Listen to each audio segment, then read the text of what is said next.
Salam əziz izləyicilər, mən Aylin və siz Study Aylin kanalındasınız. Əvvəlki videolarımda gördüyünüz kimi bu imtahanın deməli birinci hissəsini, yəni 12 sualını izah etmişdim. İndi isə həmin videonun ikinci hissəsini, yəni 12-dən 30-a qədər olan sualları izah edəcəm. Gəlin başlayaq. Deməli başlayıram 13-cü sualdan. 13-cü sualda deyir, diaqonalları 6 və 8 olan rombun daxilinə çəkilmiş çevrənin radiusunu tapın. İlk öncə biz romb çəkək. Məsələn, rombu burada çəkdim. Deyir, diaqonalları 6-dır. Bilirik ki, rombun diaqonalları kəsişmə nöqtəsində yarıya bölünür. Ona görə də burada olur 3 və 4. Həmçinin digər tərəfdə də 3 və 4 alır. İndi mən bunun tərəfini necə tapa bilərəm? Bilirik ki, diaqonallar kəsişmə nöqtəsində perpendikulyar alınır və perpendikulyardırsa bu düzbucaqlı üçbucaqdır.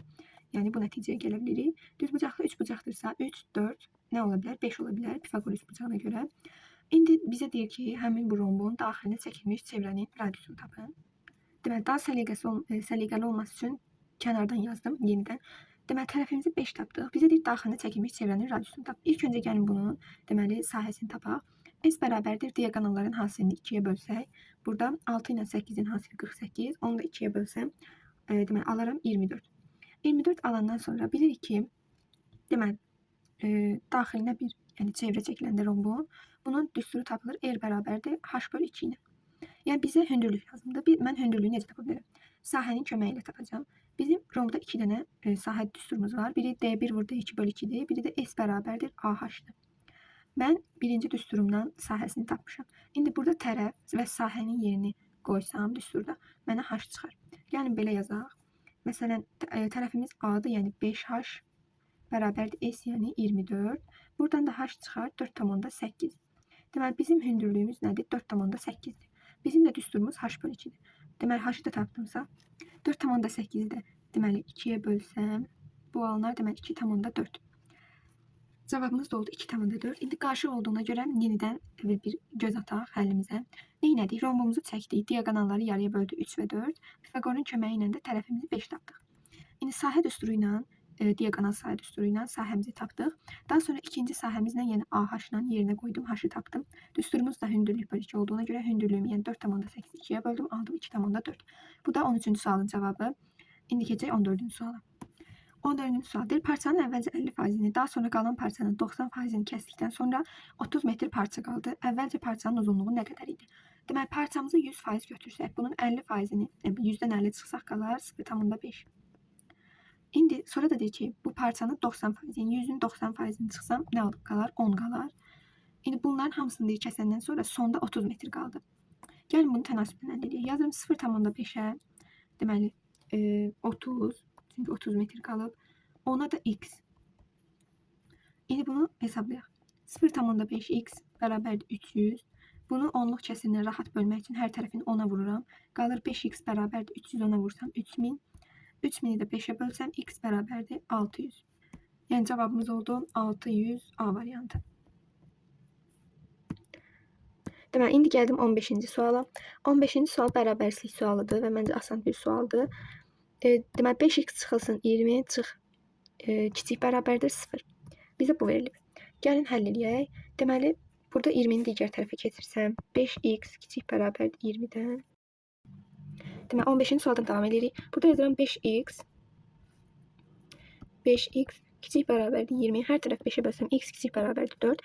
Ədəd oxunda da göstərsəm, məsələn, burada 4-ü qeyd eləsək, bundan kiçiklər. Kiçiklər nədir? Mənfi sonsuzluq. Bunu da interval kimi yazsam, olacaq mənfi sonsuzluqdan 4, amma qapalı mötərizədə, çünki bərabərdir işarəsi var. Yəni B variantı. İndi keçirəm 16-cı suala. 16-cı sualda deyir ki, bucaq 1 və bucaq 3-ün cəmi 100 olarsa, bucaq 4-ü tap. Bucaq 1 və bucaq 3-ün cəmi 100-dürsə, məsələn, bucaq 1 və bucaq 3 qarşılıqlı bucaqlardırsa, bunlar bir-birinə bərabərdir. Bir-birinə bərabərdirsə, bunlar nə ola bilər? 50-50 ola bilər. Yəni, hansı eyni ədədlər toplayında 100 edir, 50-dən 50-ni. İndi, məsələn, bura 50-dirsə, bizdən 4-ü soruşur. 4 də 1-in qonşusudur. Qonşusu da olacaq 130. Yəni, 180-dən çıxıram 50-ni, edir 130, yəni C variantı. Sonra gəldim 17-ci suala. 17-ci sualda deyir, əbub n20 bərabərdir 20 olarsa, n-in ala biləcəyi qiymətlərin sayını tapın. Burada hər hansı bir ədəd əbubda varsa, yəni onun özünə bölündüyü ədədləri götürməliyik. Yəni bu 20-dirsə, n elə bir 20 də n-ə bölünür. Yəni n bərabərdir 20-yə bölünən ədədlər. 20-yə bölünən ədədlər hansıdır? Deməli 1, 2, 3 bölünmür, 4 bölünür. Sonra 5, 10 bölünür, 11, 12 bölünmür, 13, 14, 15, Elə 15, 16, 17 bir də gedir 20 bölünür. Yəni 10-dan başqa heç biri bölünmür, bir də 20 özü bölünür. Yəni 3 ilə 3 o da 6 dənə ədədimiz deməli 20-yə bölünür. N-in 6 dənə qiyməti var imiş. İndi 18-ci sualdan davam edirəm. Bizə bir ifadə verilib deyir bunun qiymətini tapın. Asan bir sualdır. Yəni 4,6-nın üstünə 5,2 gəlsəm eləyir 9,8. Bundan da 3,8 çıxsam bərabərlər 6-ya. Sonra deyir 3 bucağın 1 bucağı 70, digəri 60 olarsa 3-cü bucağı tapın. Yəni gördüyünüz kimi asan suallarda 9-cu sinif imtahanının yəni quruluşu belə olur. Bunu izah etməkdə məqsədim həm təkrar etməkdir yay ərzində, həm də ki 9-cu sinifə riyaziyyatdan sualların necə düşdüyünü göstərməkdir. Çünki çox uşaq düşünür ki, çətin düşür. Amma məsələn bu 2020-ci ildir. Hələ ətraflar olmayan vaxtı, yəni 30 sual olan vaxtlarda 25-li indi. Yəni bu vaxt imtahanlar çox asan düşürdü. Elə indi də ətraflar var deyə biraz çətin suallar, amma təxmini yəni eyni düşür. İndi 19-cu sualdan davam edirik. Deyir 3 bucağın 1 bucağı 70, digər 60 olarsa 3-cü bucağı tapın. Heç nə 70 ilə 6 toplayıb 180-dən çıxırıq. O da yəqin ki bilirsiniz 50 eləyir. Keçirik 20-ci suala. Deyir ki kiçik kökünü tapın. Kiçik kökünü tapsaq necə edə bilərik? Köklərini tapıb kiçiyini seçəcəyik. Düşünürdüm ki məsələn köklərini tapmadan eləmək olurmu? Olmur. Köklərini tapaq. Köklərini tapsam deməli bunun hasil olacaq -22. Burada yazım hasil -22. Cəm də deməli olacaq -9. Bu ədədlər hansılardır? Düşünürəm ki -11-dən 2-dir. -11-dən 2-ni vursam -22 toplasam da -9 eləyər. Bəli, düzgün götürmüşük. Kiçik kökünü deyir tapın. Burada yəqin ki sualda səhvlik var. Çünki burada cavab -2 olmalıdır. Yox, -11 olmalıdır cavab. Bir dəqiqə. Burada cavab olmalıdır -11. Yəqin ki sualda səhvlik var. Yenə kimin nə fikir varsa şərhlərə qeyd eləyər bu sualın həllini. Amma düşünürəm ki sualda səhvlik var. Çünki cavab -11 olmalıdır. Heç nə keçək 21-ci sualı. 21-ci sual deyir perimetr 32 olan bərabər yanı ABC üçbucağının B medianı 7 sm olarsa ABM üçbucağının perimetrini tapın. Belə sualları həll etmək ən yaxşı yol şəkil çəkməkdir. Ona görə mən şəklini çəkib gəlirəm. Deməli mən ikinci bir qeyd açdım. İndi şəklini burada bir yerdə çəkək. Deməli bir dənə üçbucaq çəkirəm. Deyir perimetr 32-dir və bərabər yanlıdır. Bunun BM medianı var. Deməli ABC. Bu 7-dir. 7-dir. İndi deyir ki ABM perimetrini tap. Yəni ABM haradır? Bu X yazdığım yerdir. İndi yəni tərəfləri bilmədiyimə görə dəyişənlərlə yazacağım. Məsələn, bərabər yanlıdırsa bura olar AA. Burada ümumi olar B. Düzdür. Amma ümumi B götürməyəcək. Niyə? Çünki bu mediandır. Median da tərəfi yarıya bölür. Deməli bura BB-dir. B-ni 2 yerə bölsə olar BB, yəni iki tərəfdə eynidir. İndi burada mən nə yazacağam? Yazacağım 2A plus 2B bərabərdir. Perimetrini bizə verib 32. Buradan 2-ni ortaq çıxartsam, A plus B olar 16. Deməli bunların cəmi oldu 16. İndi bizə deyir ki, ABM üçbucağının perimetrini tap. Bizə əlavə olaraq da BM verib. İndi mən düşünürəm. ABM üçbucağının biraz qarışıq çəkmiş.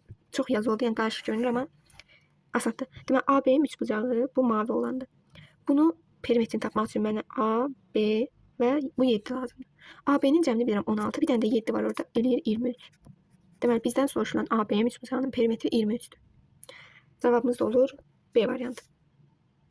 İndi keçirəm deməli 22-ci suala. 22-ci sualın düsturunu öyrənmişdik biz ki, x kvadratı bərabərdir 9 vur 9 plus 7. Yəni 9 vurulsun ümumi. Burada da x kvadrat bərabərdir 9 vurulsun 16. X kvadrat bərabərdir deməli 144. X də bərabər olacaq 12-yə. Yəni A variantı. Burada məsələn bəzi uşaqlar deyə bilər ki, niyə -12 götürmədik? Yəni həm -12-nin, həm də 12-nin kvadratı 144-dür. Düşünək ki, yəni tərəf mənfi ola bilərmi? Ola bilməz. Yəni ona görə də bura -12 yazmaq olmaz. Tərəf həmişə müsbət olmalıdır. Ona görə də mənfi belə zamanlarda götürmürük. Sadəcə müsbəti nəzərə alırıq. Sonra deyir surəti 24 olan düzgün olmayan kəsirlərin natural ədəd olması hadisəsinin ehtimalını tapın. Surəti 24 olsun və düzgün olmayan kəsir olsun. Yəni 24-dən kiçik olanlar. Mən bura elə ədəd yazmalıyam ki, bu 24-dən kiçik olsun, həm də 24-ə bölünsün. Yəni natural ədəd alınsın. Burada yaza bilərəm 1, belə eləyək, 1 yaza bilərəm, 2, 3, 4, 6, 8, sonra 12, bir də 24. Düzgün olmayandırsa 24-ü mütləq götürməliyik.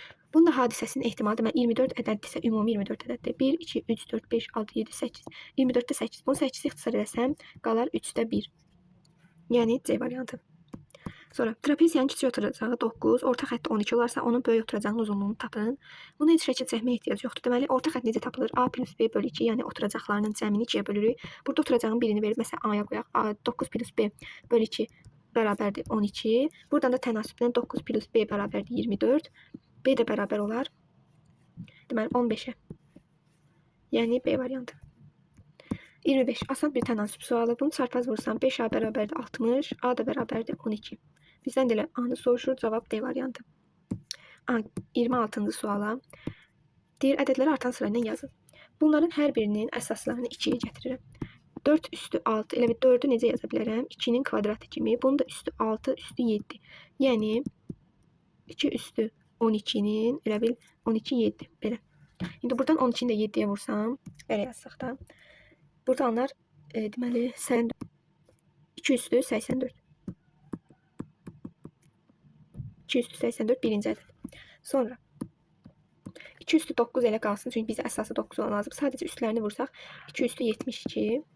Üçüncü olaraq da 8. 8 necə yaza bilərəm? 2-nin kubu kimi. 2-nin kubudursa 2 üstü 12. Onu da 5-ə vursam 2 üstü 60. Bizdən də istəyir ki, bunu artan sırayla, yəni kiçikdən böyüyə doğru düzün. Kiçikdən böyüyə doğru birinci C gələr, yəni 2 üstü 60. Ondan sonra bir dəqiqə. Ondan sonra gələr 2 üstü 72, yəni B. Sonra da gələr A, yəni CBA. Bu da Y variantı. Yəni belə suallarda əsasları fərqlidirsə, ən kiçiyinə, yəni 2-yə gətirin. Sonra deməli, bu da xassaya əsaslanan bir sualdır. 27-ci sual. Deyir, üçbucaq ABC-də AM MB-yə paraleldir. B-nin də NC-yə paraleldir. Həmişə buralar paraleldirsə, bilin ki, bu M-in ortaq həddidir.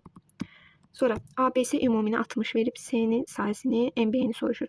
Hər hansı bir üçbucaqda həmişə bütün videolarda, yəni izahlarda demişəm ki, ortaq hədd varsa, bu S 3S-ə bölünür. Birincisi S, ikincisi S 3S olur. Bu ümumini 60 verib, yəni 4S bərabərdir 60. Biz bir dənə S-i taparıq ki, 15. Bizim bir dənə S-imiz 15'dir. Bizdən də MB-ni soruşur, elə S-i soruşur, yəni cavab 15'dir. Sonra deyir, üçbucağın tərəfləri 7 və 9, perimetri isə 26 olarsa tərəfini tapın. 7, 9, perimetrində X, məsələn, perimetrində 26 verib. Bu üçünün cəmi 26 eləməlidir. Yəni 16 plus X bərabərdir 26. X də bərabər olar 10-a. Yəni cavab B variantı. Sonra deyir, 2 zərb 29-cu sual. 2 zərb 1 caddıqda düşən xallar cəminin 7 olması hadisəsinin ehtimalını tapın. Demək, 1-dən 6-ya qədər bunu ehtimalları yazacağım. Yəni əyani şəkildə görün deyə.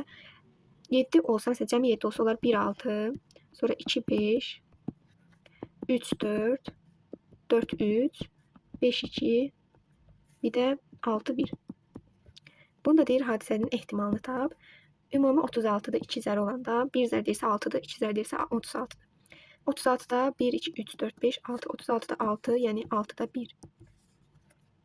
A variantı. Sonra sonuncu sual, 30-cu sual. Radius 8 olan çevrənin diametrini tapın. Məncə bu da sınaqda olan ən asan sualdır. Diametr bərabərdir 2R. Yəni diametr bərabərdir 16. 8'i vurdum 2'ye. 16'da B variantı oldu. Və bu arada bunun sonunda da cavabları var. Özünüzdə işləyib yoxlaya bilərsiniz. Yəni videoya baxmazdan əvvəl işləyin.